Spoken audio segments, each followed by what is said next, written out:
Speedy Clark production. So tonight is an unboxing night, so let's see what we've got. Check it out, we've got the Garmin Vector 3S pedals.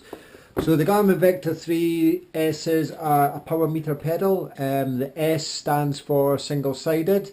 These retail between £400 to £500, so you can pick them up. I think probably just a smidgen under 500 for the single-sided and about 850 for the dual-sided, which is actually pretty good value considering when these pedals first came out on the market they were in excess of £1,000. So let's get these bad boys opened and see what they're like.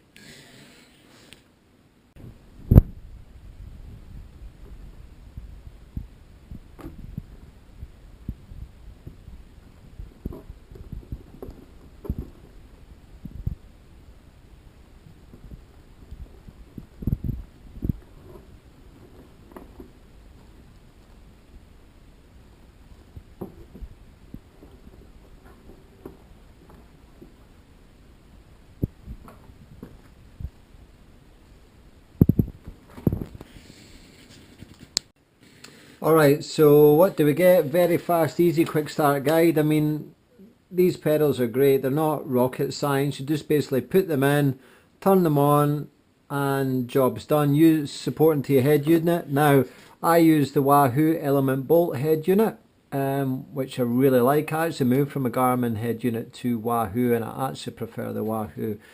So just like how I had previously Garmin Vector 2S pedals with the pedal pod. So the difference between the Vector 2S and the Vector 3S is, look at these. The Vector 3s, they look just like a standard pedal, and there's no power pod and there's no torque requirements. So everything's built into the actual pedal itself, which makes them very, very light in terms of a power meter pedal and pretty reasonable for the pedal in general. I'm a big fan of Look pedals, and these are like Look Keo compatible. Please ensure that you do use the correct cleats. Although you can use the Look Keo cleats, it's not recommended. You can use them as a get you home or spare, but use the supply cleats, which you can buy separately online. Okay, so we'll need to get those fitted up. Now, in terms of construction, as you guys will have known, I started off with the Garmin Vector 2S pedals. I had them for 2 years and I decided to change over onto Powertap. The only reason being is my original Vector 2s lasted for over a year. The pedal pod system failed, and my replacements, I had actually hence replacements. I had a number of replacements that just didn't seem to cut the mustard. So I got a bit frustrated, went to Powertap and got equally as frustrated with Powertap. Because the Powertap single-sided pedals I have, or did have rather, I went through 3 sets and for some reason they kept losing signal out on the road, and I did all the normal standard requirements. Powertap did recognise there was an issue, kept replacing them, and I kept getting a repeat issue. So these in construction, if you look here, and the bearings, look at that, wow.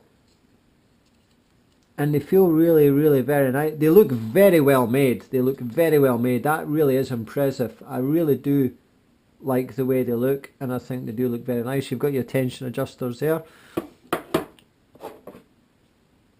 Here we go. So see, we're flashing, we're on already, we're sorted.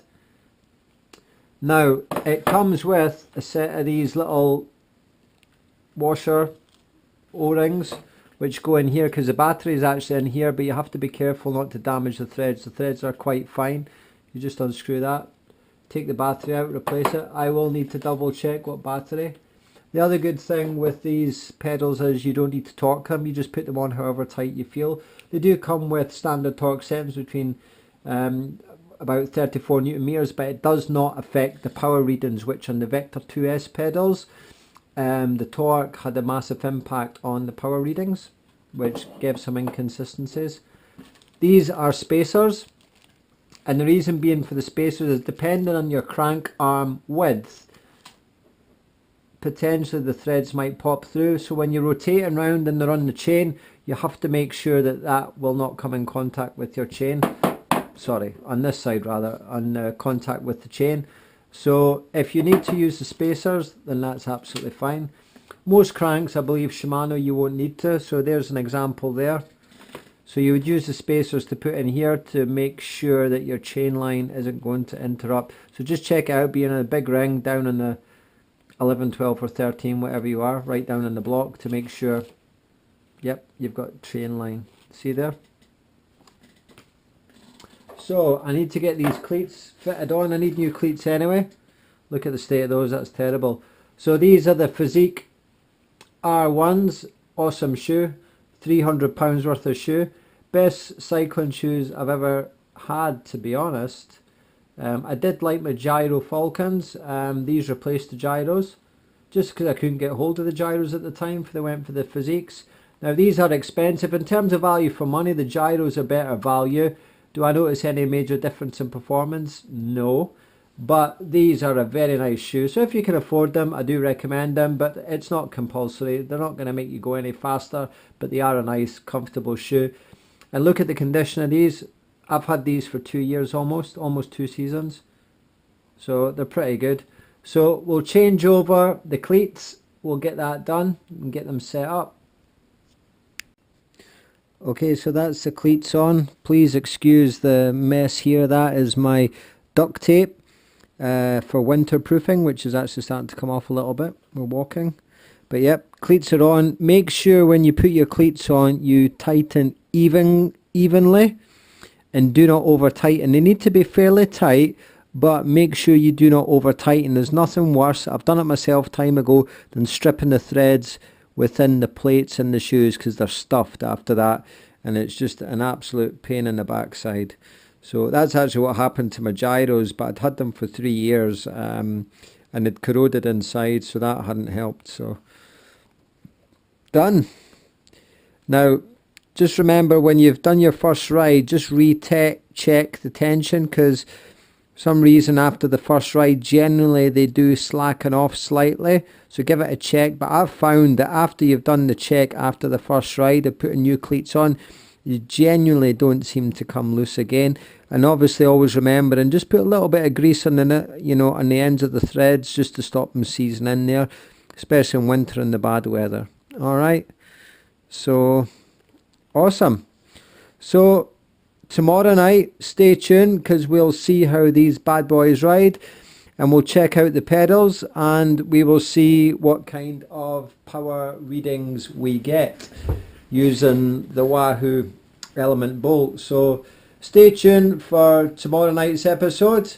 Please like, share, subscribe, and I'll be really excited to use the Vector 3S pedals and see what they like. The Vector 2s are pretty good, but the pedal pod was a hassle. And the reliability with the pedal pod was a bit skew. As I've already said, my first set of pedals lasted for a good year before the pedal pod failed. Pedals are actually okay, it was the pod that failed, and then subsequently after that I seemed to get a number of repeat issues in quite short succession. So hopefully these will be better. I am impressed with the construction. They do look far more robust. They're very nice looking product. They look well made, they're light, so hopefully the power readings will be good, because that's what it's all about. Okay, stay tuned, see you tomorrow, bye.